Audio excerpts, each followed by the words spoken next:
Hey guys, good morning. Sorry about that. Mark called about the time that my intro was done. I'm so sorry I'm late. Mark had lost his phone, his $700 phone. So I was trying to help him search out in the Jeep around the house and help him backtrack where all he had been, and he had actually left it laying at the post office. He went to pick up a package for me and left it at the post office. Anyways, I was getting ready to go live and he called to tell me he found it. So, good morning. How's everyone been? Did everyone have a good weekend? Sorry I didn't do a stream this weekend. I was going to do an evening stream, but I spent the weekend with my hubby, hanging out with my hubby. We had a private party Saturday night. Just him and I listening to some music. He's playing a guitar, I was playing tambourine, and we had a good time. And then yesterday, I finally caught my white hen. It was so freaking easy to, and got her behind cleaned up. Anyways, hey Samara, Sapphire, Cheryl T, Debbie, Stacy, Misty, Cheryl Lynn, Red Rum, Mike, Cement Shoes. Did I get everybody? How's everybody doing? Did everybody have a good weekend? Samara says, shoo. Yeah, I'm glad he found that because his phone was not locked. But I guess he could have shut it down. But anyways, I'm glad he found it or he would have been in a bad, bad mood. Hey Keisha, how are you doing? So, guys, this morning I have a lot to talk about. Before I get started, I want to get some of y'all that pray to say prayers for Red Rum, Media's dog. He's like 12, 13-year-old pit bull and his cancer's back. So pray for him. Also, Booze Love, Miss Maggie, Always Love, Blue West, and Never Lose Hope's dog Skinner, the Skin Man. He had cancer just removed from his mouth. Stacy, are you sick, Stacy? I hate to hear that. Okay, so this morning we do have a lot to talk about. First up, we're going to talk about little Grace Ross um, from South Bend, Indiana. I believe that's what it's called. She was killed by a 14-year-old boy. There's some new details about her death that's come out. This teenager is now saying that a shadowy figure, a shadowy man, was controlling him and made him kill little Grace Ross, strangle her to death. Okay. Also, we're going to talk a little bit about Linda Stoltzfus, the human remains that they found in Lancaster County, Pennsylvania, were confirmed to be Linda's, and her cause of death has been revealed. Also, we'll talk a little bit about Sarm Heslop. And I've got some more things. I wanted to share with y'all an article about the world's youngest serial killer who had killed 3 people by the age of 8. I want to share that with y'all. And also, there is a new missing persons case we're going to be following. It is I believe it's a missing mom. I just saw it on Crime Online and glanced at it, but we'll take a look at that in a little bit. Let me get to my links here. Oh my gosh, guys, I feel so refreshed. I had a good weekend. And I just feel a lot better. Okay, let me get into my link room. I feel so bad for little Grace Ross's family. Oh, there's an update about little Keaton Boggs, too. His grandmother was finally convicted of his murder. The whole family joined in on beating and torturing that child and killing him. Bless his heart. Okay, let me get this shared. Oh, yeah, guys, I got a ring light. I got my ring light from Walmart, and it's cool. It'll hold my cell phone. It's got, like, big tripod. I can make it short so I can put it on my desk, or I can extend it, if I want to do a stream sitting out in the yard and sit in my lounge chair. Okay, so here is little Grace Ross. She was only 6 years old when she was killed on March 12th, 2021. She was reported missing by her family around 6:30 on March 12th. Okay, teen suspect in brutal murder of 6-year-old girl says shadowy man was controlling him, made him do it. Let me clean my glasses, guys. So unorganized. The teen told police that he checked the girl's pulse to determine whether she was dead and that he felt the girl's soul or spirit exit her body. Oh my goodness. An Indiana teen accused of molesting and killing a young girl told authorities he attacked the victim at the direction of a shadowy man who controlled him. The 14-year-old boy, whose name has not been released publicly because he is a minor, has been charged with child molestation and murder in connection with the death of 6-year-old Grace Ross. Ross' family reported her missing around 6:30 p.m. March 12th after she was last seen in a residential neighborhood in New Carlisle, I think that's how you say it, Indiana. Her body was found about 2 hours later in a wooded area nearby. A woman later brought her son to police, and he was identified as the 14-year-old boy accused of killing Grace Ross. An autopsy determined that Grace died from asphyxiation. Prosecutors on Friday released an investigative report detailing the alleged circumstances around Ross's death. The teen first told investigators that Grace followed him into the woods and that he wandered around, losing track of her. The boy later said that a shadowy man was controlling him and forced him to strangle the girl. WNDU TV reports. The teen told police that he checked the girl's pulse to determine whether she was dead, and that he felt the girl's soul or spirit exit her body, according to the television station. He then ran out of the wooded area and returned to his family's apartment.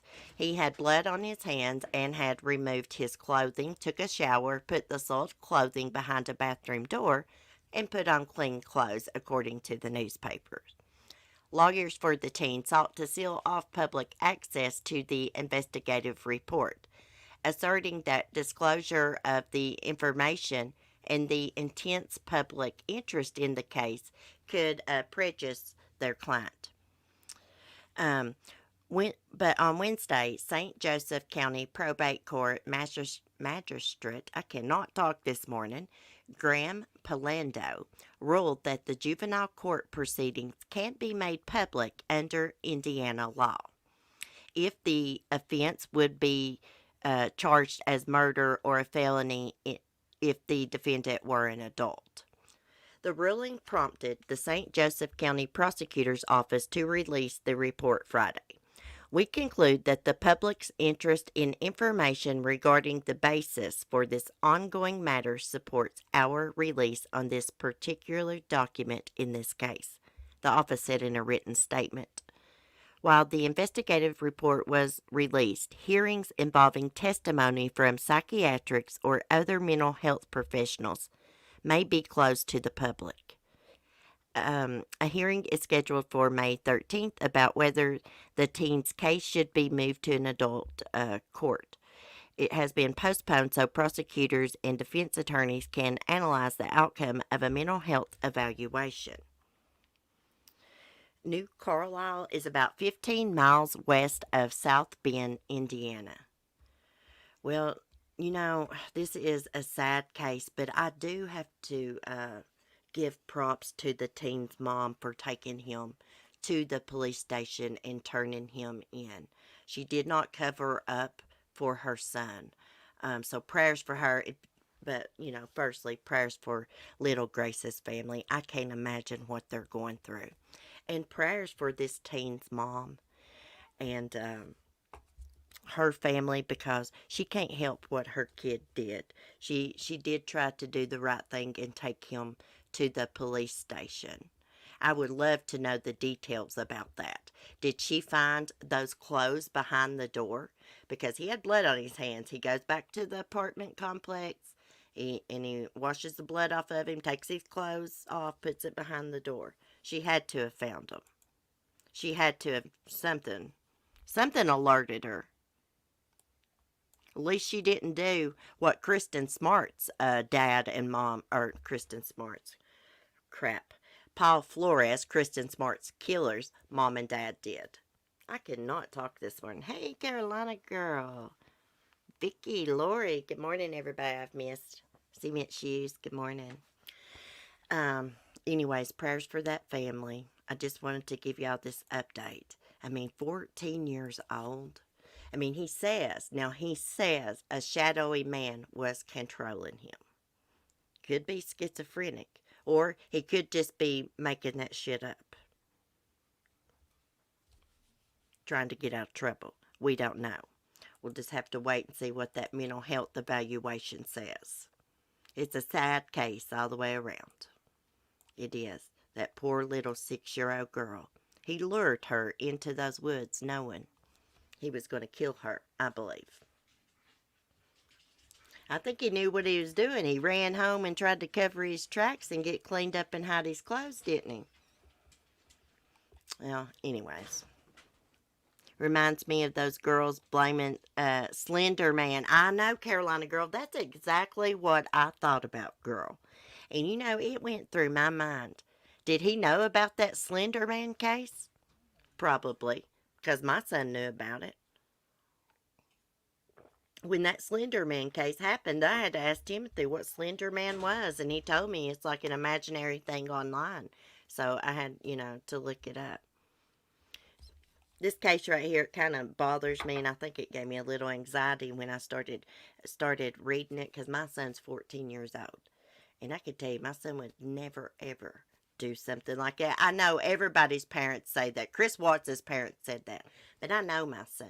My son has the same heart and conscience that I have. He's a mini me, except he's a boy. Yes, and he checked her pulse. And it was so creepy how he said he saw her soul leave her body. This kid's very, very disturbed. Did you ever watch that show, Killer Kids? There's a lot of kids that have committed murder. I was watching Deadly Women the other day, and it was doing a Killer Kids special. There were some evil kids there. I do believe that some people are born evil. And I almost have proof that some people are born evil. That case out of India, I'm going to share with y'all at the end of my stream. He's the youngest serial killer in the world.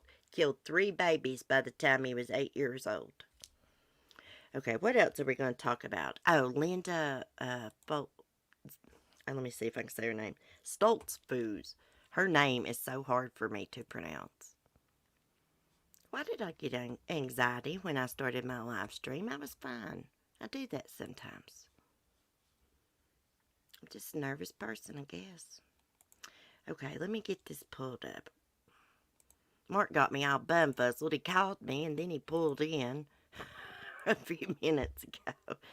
And I was trying to see what he was doing and read at the same time. Okay, so this is a really sad case. So those human remains that they found last week, they were Linda Stoltzfus. The coroner confirms missing Amish woman found dead, says she was strangled and stabbed. He strangled her and stabbed her in the neck, guys.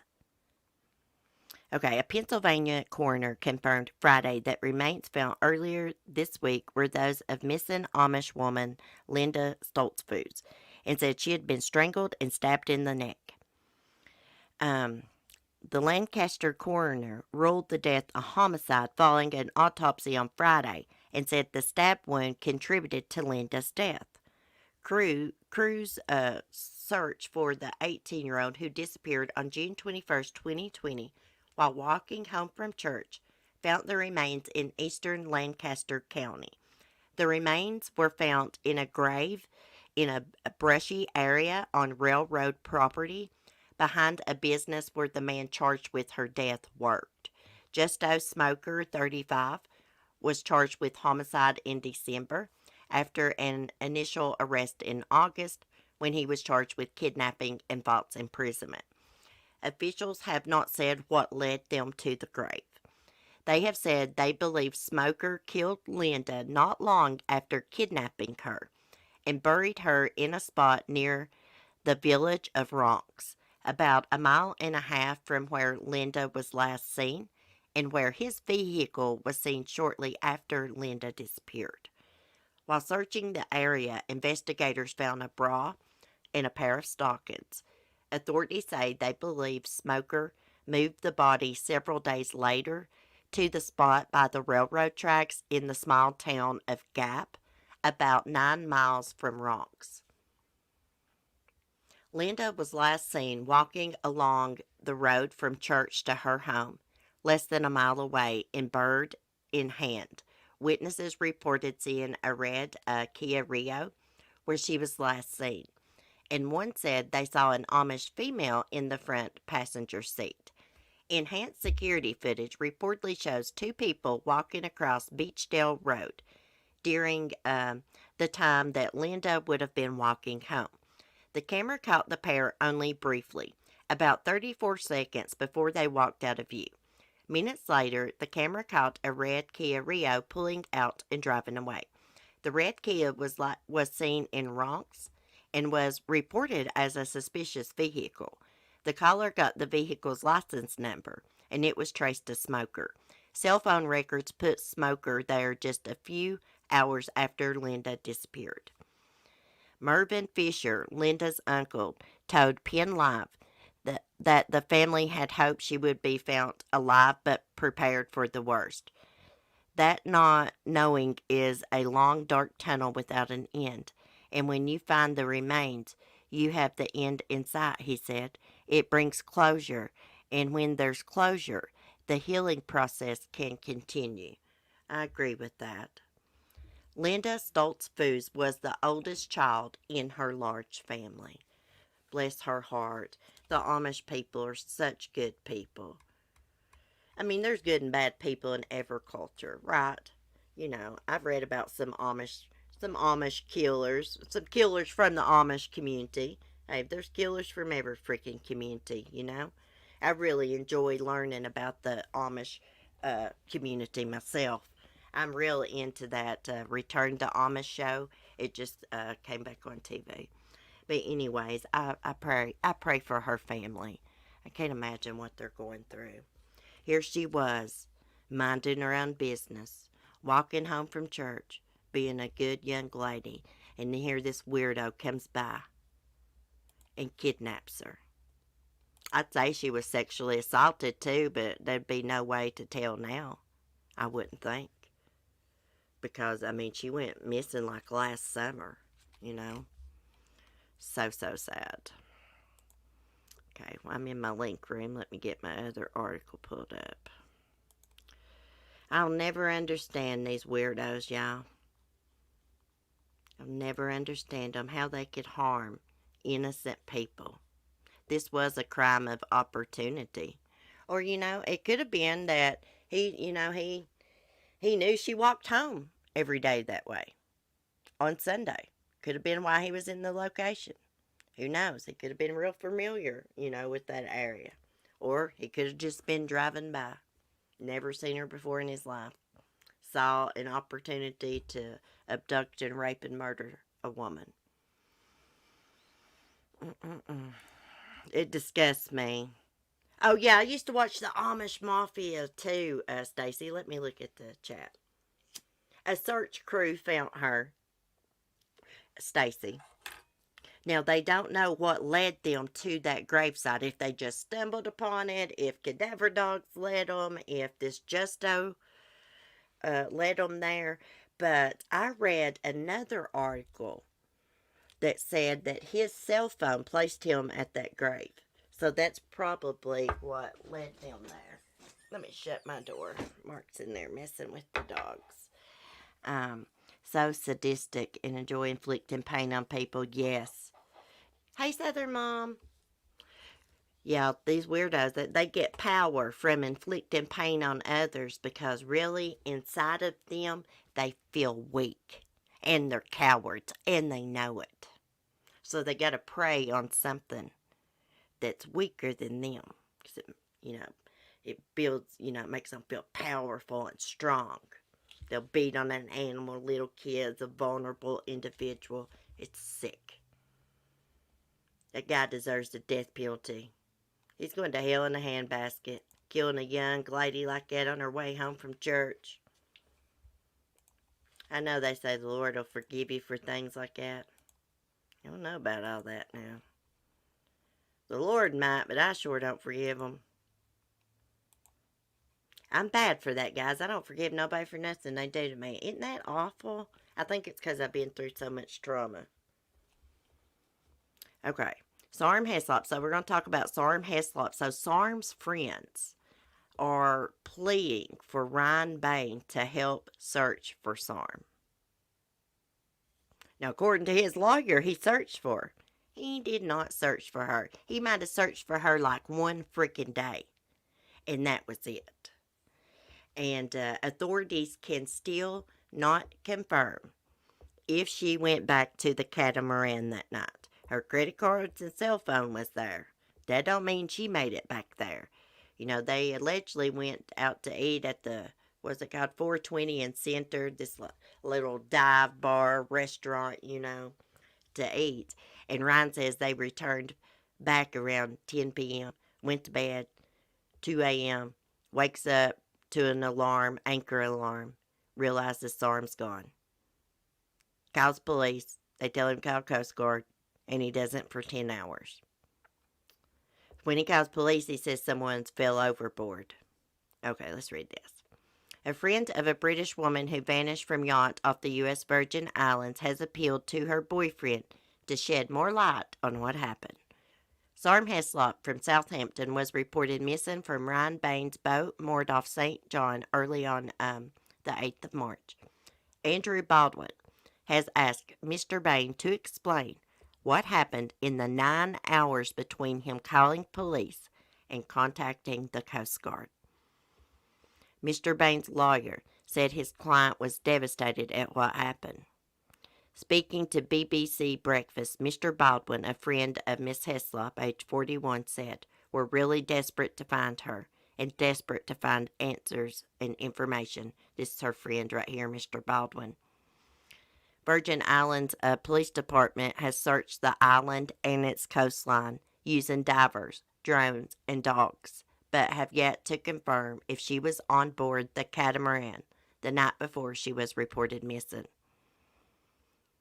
Mr. Bain was the last person to see her alive. Has declined detectives' request for an interview, according to police. Former flight attendant Miss Heslop is known to have had dinner in St. John, which was under a local time COVID curfew with U.S. citizen Mr. Bain on the 7th of March. Oh, so the islands had a curfew. Her possessions, including her bank cards, mobile phone, were still on board when she vanished.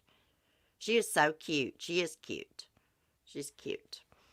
Okay. Mr. Baldwin added at 2:30 there was a call made to police by Ryan Bain to suggest or say that Sarm had fallen overboard. And the police at that point advised for the Coast Guard to be called. Excuse me. That call to the Coast Guard then took a further 9 hours.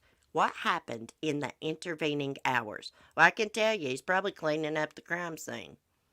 In a statement, David Caddy, attorney for Mr. Bain, said, Ryan's only hope is that Sarm is found alive and well. Mr. Bain has spent countless hours searching for Sarm and will continue to do so. I'd have to see that to believe it. Ryan is devastated that Sarm is missing. Sarm's friends have set up a Facebook page to share information about her disappearance. Let's look at the Facebook page. Hold on, I'll screen share it.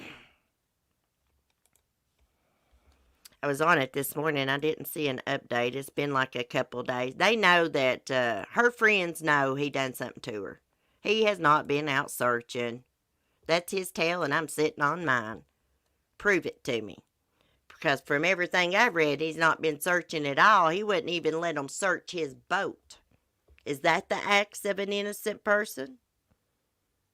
You wake up, the woman you're in love with and been dating is missing.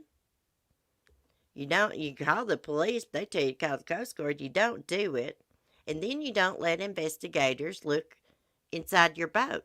If nothing happened there, what are you hiding? If nothing happened, why not let them search your catamaran? Why not? Afraid they might find some blood evidence? Afraid you missed a spot? There, bud, you freaking asshole. He's a woman beater anyways.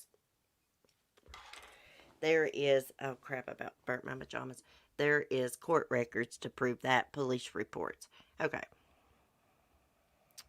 Let's see.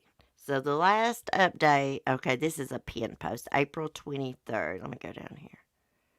April 19th. Okay, so this is the last post on the 23rd. Today's the 26th. Excuse me.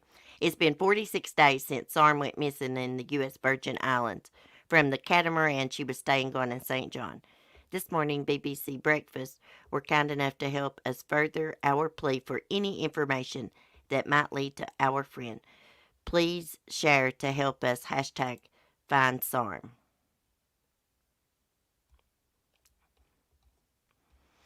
Okay, let me get this link right here. He did something to her. He probably didn't do anything to her on the island. They probably were out on the catamaran. They probably got back. Here's my theory. They got back from dinner. And see, Ryan is known to have, according to his ex-wife, Corey Stevenson, a Jekyll and Hyde personality. He has been violent before because he chipped Corey Stevenson's tooth just for asking for directions on their way home from a wedding. Ryan had been drinking a little bit. He got pissed off. She asked for directions. They got home. He jerks her out of the vehicle. She's still in the seatbelt. Bangs her to the ground, her head on the ground, chips her tooth, bloodies her nose up and everything. It's not the first time either. He could just snap. He'd be really nice in front of everybody, but behind closed doors, he was an asshole. He was even verbally abusive to Corey's daughter. And he actually took Corey's daughter's dog. And he still has that dog living in the Virgin Islands with him, Hunter. That was not his dog. That dog ran out of the house one night when Corey called the police on him, and they let him take that dog with him. That's what she said. So I'm going to say allegedly. That's what happened. I believe her. I would believe her over him any day. Okay. Prayers for Sarm.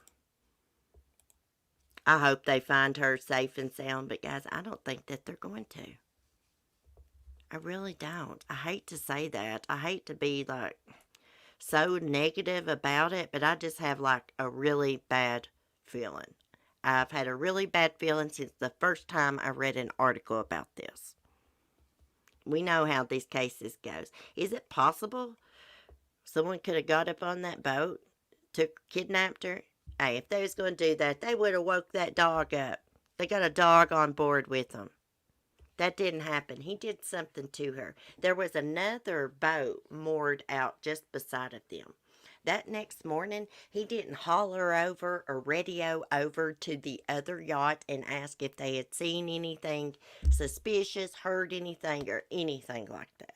He didn't call that other captain until that captain pulled up anchor and had moved on to another island. Then he called him after Sarm's friends caught that. I think his name was David, Captain David. I forget his last name. Anyways, didn't even check on her. I think he snapped and killed her and got rid of her body somewhere. He probably used the dinghy boat to take her body maybe out to sea or maybe even take it inland. Because the locals say if she was in the water, she would have washed up by now on shore. There would have been something that washed up by now. So, she's probably inland somewhere. He probably took her, used that dinghy boat. It took her to one of those islands that's not inhabited there. There's several islands there that's not inhabited. Too many days in water. No, he did. Yeah, I know it. He had to have done something. Oh, I didn't see Cindy come in. Hey, Cindy. If I missed anyone this morning, I'm sorry, guys. Anyways, prayers for Sarm's family and friends. They feel so helpless. They can't even come and search because of COVID. So they feel completely helpless. They're all the way over in the UK. And they have done everything. They have pleaded with Ryan Bain to let the police search the boat. And now they're pleading for him to help search for Sarm. And the son of a bitch won't do nothing. He just sails around the Virgin Islands like Sarm never existed, like this is just going to freaking go away. I understand being scared when the police are suspicious of you of like a murder like that. I can understand, but if you've got nothing to hide and no crime took place on that boat, why wouldn't you let them search it? When you wake up in the middle of the night and your girlfriend's gone from the boat.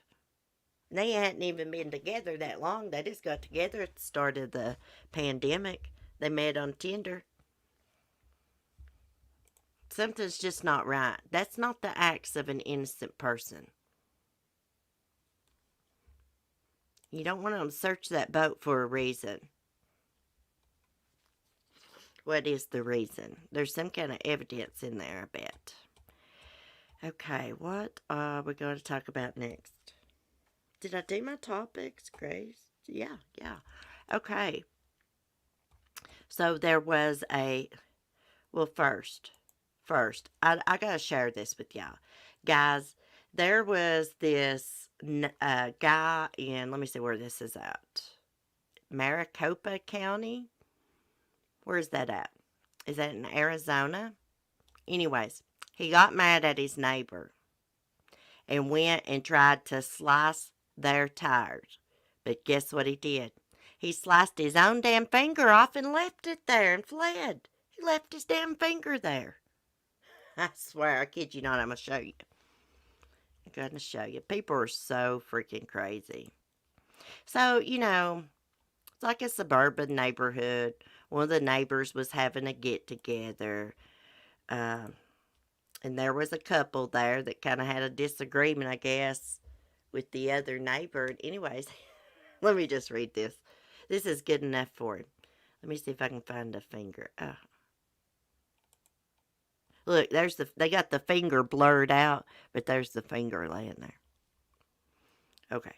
A man who allegedly severed his finger while attempting to puncture the car tires of a neighbor after a dispute has been located and arrested. Maricopa police spokesman Hal Kuzer confirmed that officers arrested Kevin Johnson and identified him as the owner of the finger found lying on the driveway by neighbor how you say that?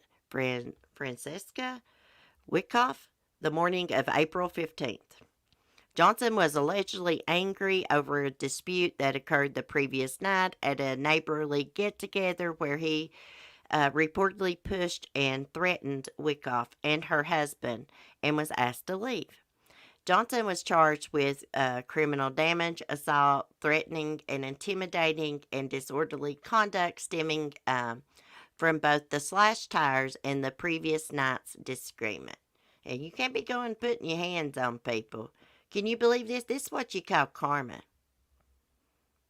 And when you do dirty deeds, bad things is going to happen to you. It may take a while to catch up to you, but karma will catch up to you. You reap what you sow in this world. Whatever you put out into the universe is what you're going to get back in. I firmly believe that. Look at his finger laying there. Why didn't he take his damn finger with him? Why did he leave his finger behind? Goodness gracious, what's wrong with people?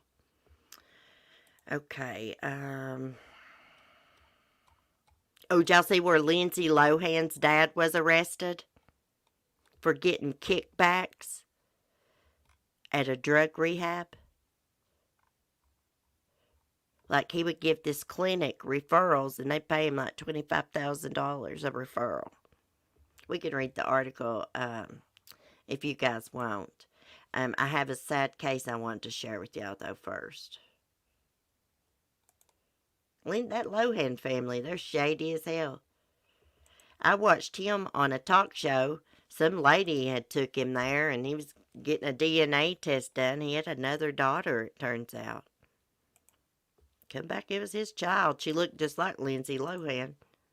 I could have told him without a DNA test that was his kid. That's a troubled family. Dysfunctional family.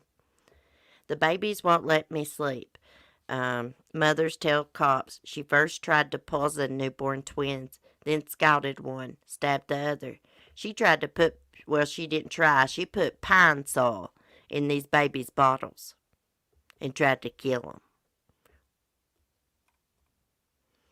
This happened in Queens. A Queens mother confessed to police she killed her 46-day-old twins, then sat in her Woodside house's apartment with the bodies as long as 4 days until police were called by a concerned cousin. I didn't want them anymore. Oh my gosh, I don't know if I can say this name. Danja Kilpatrick, 23, told police, according to prosecutors. They are dead. Queens District Attorney Adarna DeFreitas read from Kilpatrick's account of the killings at her arraignment on Saturday. First, the mother told investigators she tried to poison them, mixing pine sol into their milk. The New York Daily News reported, but it didn't work. The babies wouldn't let me sleep, she told police. Prosecutors said. I just gave up and stopped caring. I didn't care about the babies. That's why I poisoned them. Jesus. Next, she took little Dakota, placed her face down in the bathtub, then ran hot water over her until she stopped crying. Jesus Christ. She wrapped the little girl in a pink blanket, put the body into a plastic bag, laid it beneath the kitchen sink. Then she took the boy twin, Dallas, laid him face down in his crib, pushed a knife into the back of his neck. After he died, she just laid a blanket over his body. Kilpatrick's cousin, New York Police Housing Officer Kiwana Lones or something, requested a welfare check Thursday after a concerning conversation with the young mother, and police found the babies at the time. But prosecutors said that the murders may have taken place as early as Monday. Kilpatrick's sister, Quintea Kilpatrick, told the Daily News that she visited her sister earlier on Thursday and knew something was off the moment she walked in. Something was giving me bad vibes, she said. There were no baby clothes, no baby bottles. She told me the babies were with their father. She killed them on Monday. The bodies should have been smelling. I hate to say that. Kilpatrick told police, however, that she didn't know the baby's father and that no one was helping her with the newborns. Her sister said that she traveled frequently to help her sister and had no idea she was struggling so badly. This is a tragic, Heart-wrenching case, said Queens District Attorney Melinda Katz. 2 babies are dead, and their mother charged with doing the unthinkable. This should have been a joyous time for this family. Instead, the babies' relatives are mourning the deaths. Kilpatrick was arraigned on 2 counts each of first and second degree murder, 2 counts of endangering the welfare of a child, 1 count of criminal possession of a weapon. She is being held without bail and is due in court again on May 21st. Jesus Christ, what she did to these babies. It was hard for me to read. I'm sure it was hard for you guys to hear. Look at those little precious babies, a boy and girl twin. Oh, why didn't she give them away? Why didn't she tell her sister and them that she was struggling so bad? Is this postpartum? I mean, I don't know. I just find no excuse for this shit myself.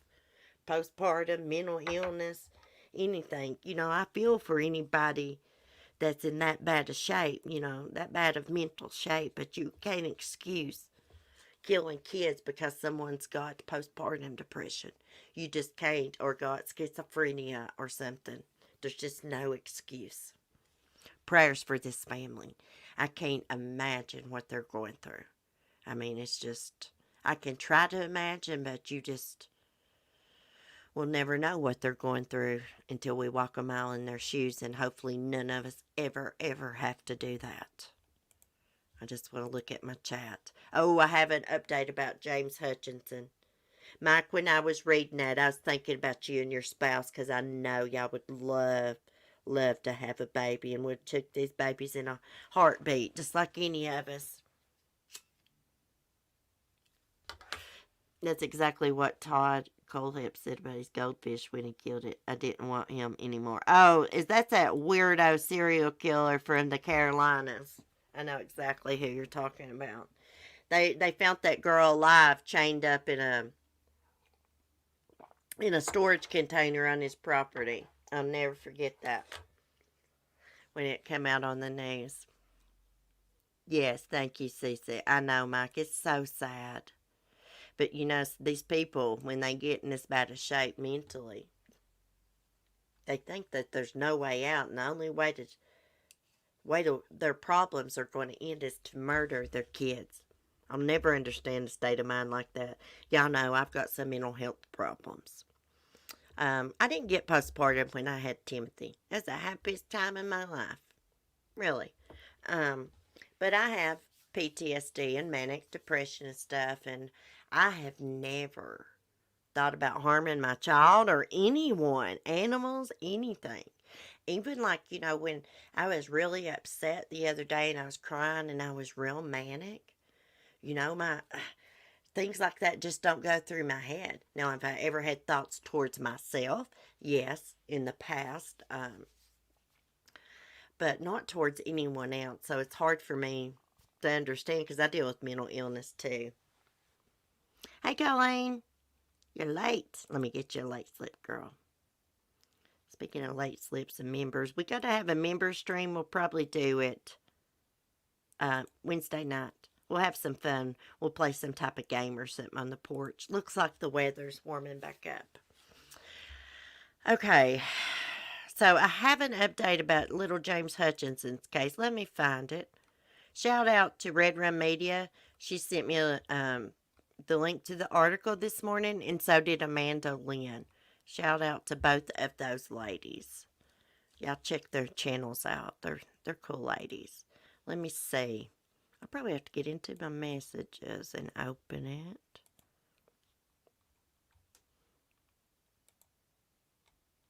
Okay, one sec. Let me close my Discord out. Yeah, this old Brittany, this old evil bitch up in Ohio, trying to act like she's crazy. She ain't crazy. She's just trying to get out of trouble. Because she killed her son, her innocent, precious son. Okay. What does it say? 2 free articles left. Uh-oh. You gotta pay for the Cincinnati, the Enquirer here. Okay, mother found competent to stand trial in killing of her 6-year-old son. Oh, she's competent to stand trial. Now what are you gonna do, bitch? Sorry, yeah. Brittany Gosney has been ruled competent to stand trial in the death of her 6-year-old son, James Hutchinson. Butler County Common Pleas Judge Noah Powers made the ruling Monday after Gosney completed a psychiatric evaluation. Powers said Gosney was found to have an underlying personality disorder, but was not considered to have a severe mental illness. The judge said the 29-year-old mother of 4 from Middleton understood the charges and possible outcomes during her assessment. Gosney is accused of hog-tying her 3 children and attempting to abandon them February 26th in a Preble County park where they had taken family trips in the past. Police said that James grabbed the door handle of the van as Gosney tried to speed away. He fell, suffered head trauma, and died, officials said. Well, that's the first time I've read that he fell, suffered head trauma. I figured he suffered head trauma, but they had never come out and said that. Gosney and her boyfriend, James Hamilton, confessed that they later dumped James's body in the Ohio River near Lawrenceburg, Indiana, according to court documents. The child's body has still not been recovered. Gosney and Hamilton face a combined 31 felonies, including gross abuse of a corpse, endangering children, and tampering with evidence. Gosney is also charged with murder. The couple is being held at the Butler County Jail awaiting trial. Their next hearings are scheduled for May 24th. Hey, why is he not charged for murder? He knew she was going to do this. He knew she was going to do this. What happened to my article? I have to go back.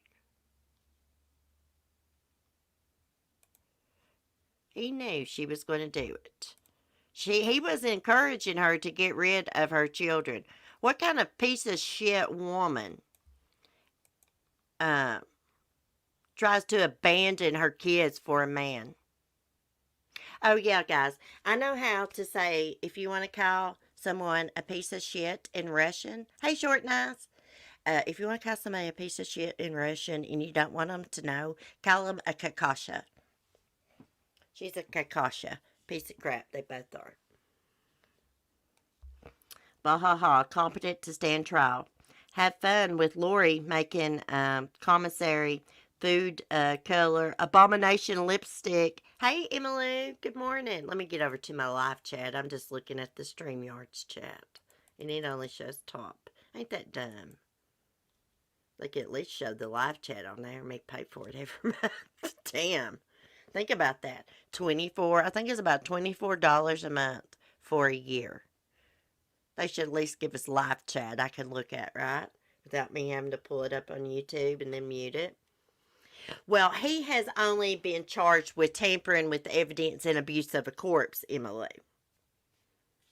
Allegedly, he wasn't there with her when she abandoned the kids, even though the minivan is titled in his name.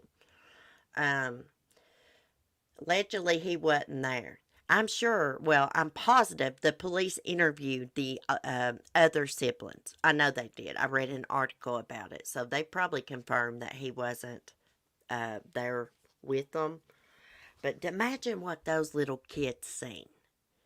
Even though she had been abusing James, he still tried to stop his mommy from leaving them at that park. And his siblings watched that. His siblings watched her drag him and run over him. Now, allegedly, she left the park.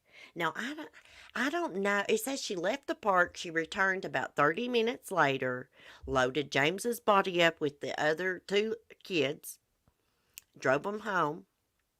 But I'm just wondering, when she left that park for 30 or 40 minutes, did she take the 2 kids with her and leave James's body there? Or did she leave all of them there?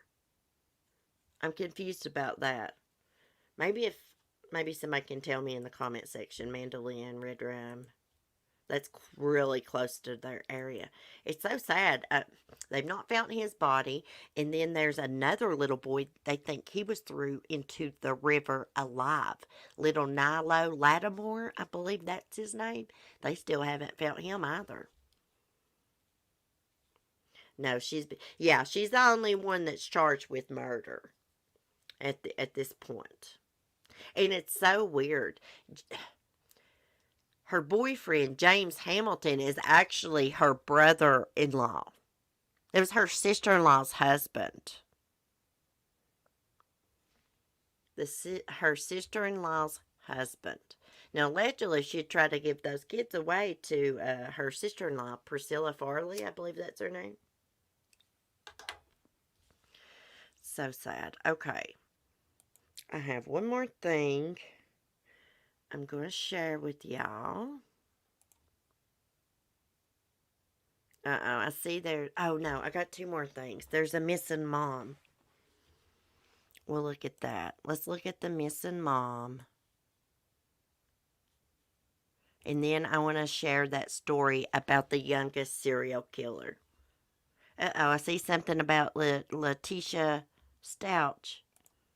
Alleged killer mom requests to represent herself in murder trial, then refused to go to law library. She's a dumb bitch. She's a kakasha.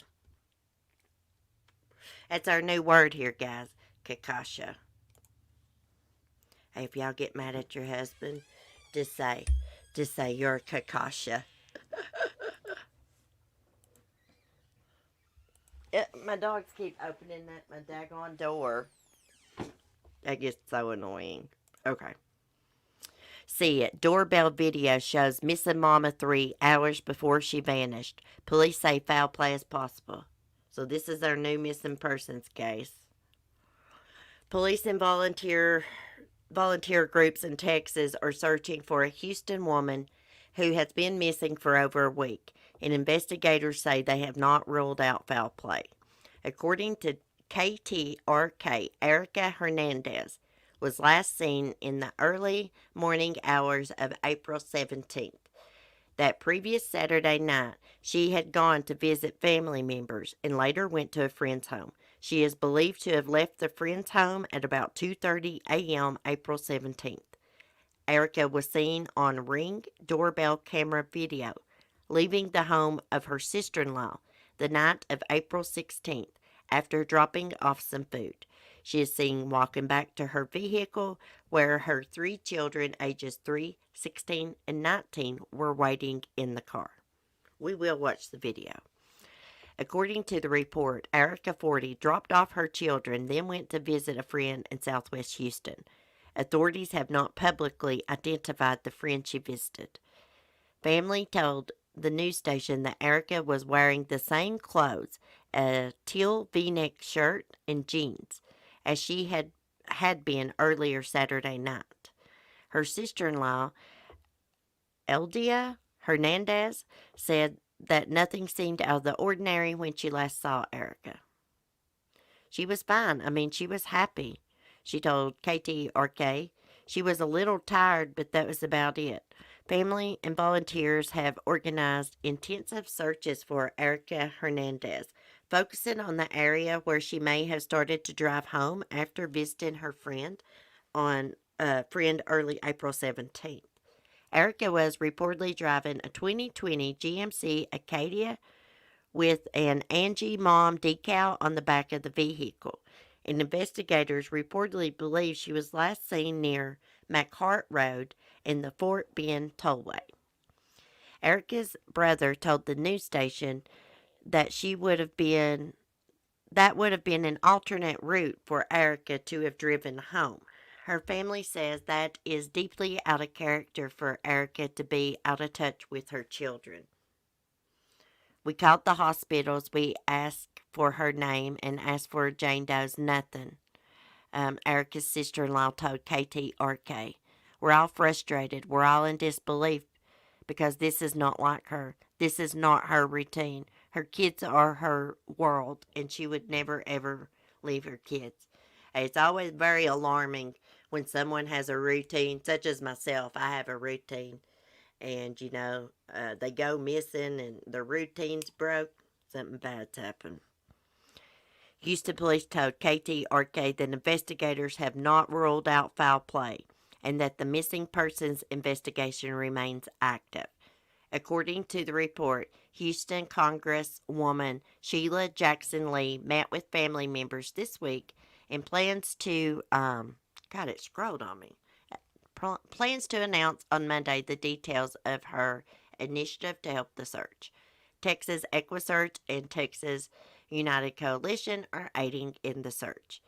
Albert Flores of the Texas United Coalition has reportedly donated $1,000 to the search effort. A GoFundMe campaign has also raised additional funds for the volunteer search, but has not yet made its goal. Anyone with information on Erica Hernandez's whereabouts is urged to contact the Houston Police Department at 832-394-1840. No. Houston Police Department Crime Stoppers at 713-521-4600. Or you can call Texas EquiSearch at 281-309-9500. Mark asking me where the post office keys are, knowing I'm on a podcast, live stream, whatever you call it. Let's look at this doorbell cam footage, and then I'm going to tell y'all about the youngest serial killer in the world.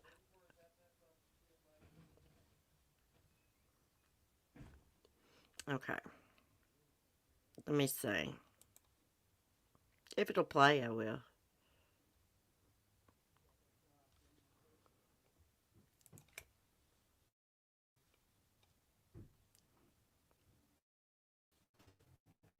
Okay, here we go. Scroll. It's not wanting to scroll. Damn it. My internet's messing up or something. Okay, here we go. Let me open my door back up. The mother of three was last seen leaving a friend's house in Southwest Houston early Sunday. Her family sharing ring video of the last time they saw Erica on the night of her mysterious disappearance. ABC 13 reporter Roxy Bustamante joins us live now with more on the search efforts. Roxy? Tom, the family was searching all day here along Reed Road and 288. This would have been the route that Erica would have taken home from her friend's house, but after today, no luck. Now, they are going to continue searching tomorrow, and a local group donated a $1,000 reward, hoping that someone will speak up and give them the lead they need to find Erica. She was fine. I mean, she was happy. A little tired, but that was about it. Erica Hernandez's sister-in-law, Elda, sharing this ring video with us, showing the moment Erica left Elda's house Saturday night after dropping off food. You can see her get back into her vehicle to take her three kids home before going to a friend's house. Family says Erica left her friend's house on Benning Drive in Southwest Houston around 2:30 Sunday morning and has not been seen or heard from since. But she was wearing the same clothes and driving the same vehicle as seen in this ring video. HPD's Missing Persons Unit and Texas EquiSearch, along with dozens of volunteers, have been searching for Erica Hernandez or her vehicle, which is a 2020 GMC Arcadia with an Aggie Mom sticker on the back. It's now been nearly a week, and Erica's family is... Let's play another video. Oh, crap. Mark got me all bamboozled, y'all. He pissed me off a few minutes ago. Okay. Prayers for Erica's family. We're going to keep following this case and see what happens with it. Surely they'll be able to locate, hopefully they'll be able to, like, ping her phone, locate her vehicle. Somebody did something to her. That's weird. She left her sister-in-law's house and then disappeared. And she didn't even take, it would have been an alternate route that she was last on. Why would she go that way instead of the regular way home? That doesn't make sense to me. Let me look at my chat a minute. My internet's starting to act up. Oh, there's Sherry in here. Hey, Sherry. She both need to be buried into jail. Uh-oh, I'm behind here. Every time I switch tabs and come back to my YouTube chat that I have pulled up, it's like so behind. Like my internet's not working right or something. I don't know. It's like buffering on me. I'm going to go ahead and read this. Hopefully, I'm not buffering. Okay. So, world's youngest serial killer. He murdered 3 people by the age of 8. This article is actually from October 29th, 2020. I saw something about this little boy yesterday, so I looked it up and found this article. Okay, it says, Meet Amarjeet Sada, the boy cops in India say is the world's youngest serial killer. Now locked away, his twisted story is finally emerging. Let me get this video down. According to the UK Sun, Amarjeet was just 7 years old when he began feeding his bloodlust. His first kill was a baby. By the time he had turned 8, he had taken 3 lives. His first victim was his 8-month-old sister. Next to die was his 6-year-old cousin in 2006. Finally, in 2007, Amarjeet murdered a 6-month-old girl. His uncle said the boy, who lived in the village of Mashahar in Bihar, had been protected by his family, who were aware of his sickening crimes. They said nothing because they believed the heinous acts were family matters. The last victim was a baby named Kushbu. Her mom told cops that she had left the little girl sleeping at a school, and when she returned, the child was missing, according to the Gulf News. She was a neighbor of Amarjeet. Hours later, the boy confessed that he had strangled the baby, then smacked her with a brick. He led detectives to the spot he had buried the tragic child. In police custody, he also confessed to the murders of his sister and cousin. Inspector Shatterdan Kumar said the killings all shared the same MO.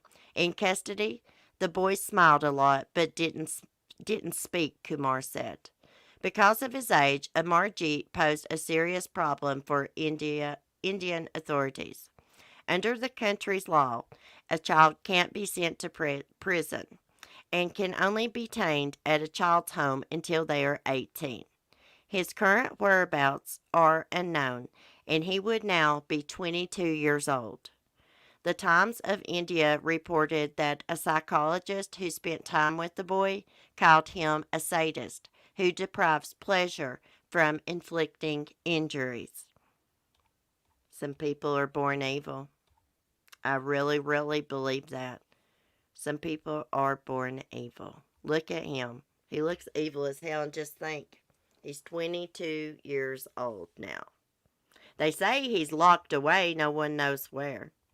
It says now locked away, his twisted story is finally emerging, but down here at the bottom, it says his current whereabouts are unknown, and he would now be 22 years old. Maybe they mean like his whereabouts, like locked away somewhere. Anyways, I just wanted to share that with y'all. Now I better get off here and see if I can find the post office keys.